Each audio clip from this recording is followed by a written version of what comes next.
In this video, I'm going to show you how you can change your time zone on your Windows 10 or Windows 11 computer.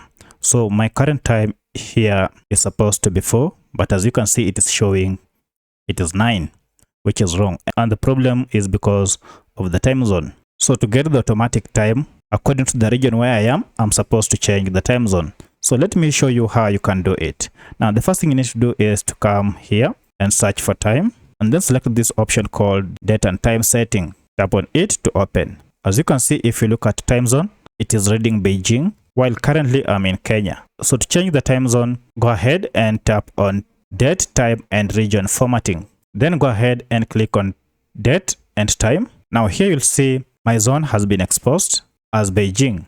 So to change this, all you need to do is to click on add clock to different time zone. So I'll go ahead and click on it. And from here, click on time and date. By default, you'll see these additional clocks, but the problem is we can't change the zone at this place.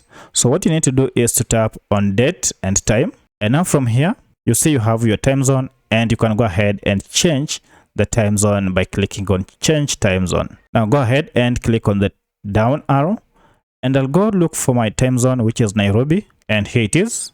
I'll select it. Then finalize on clicking on OK. Now immediately, as you can see, the clock has changed from 9 to 4, and the same change has been applied here.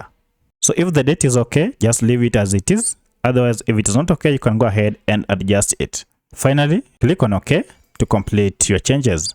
So that's how you change your time zone on Windows 10 or 11 computer. If this video is helpful to you, kindly hit the like button and also subscribe to this channel to support me. Thank you for watching, and let's meet in the next video.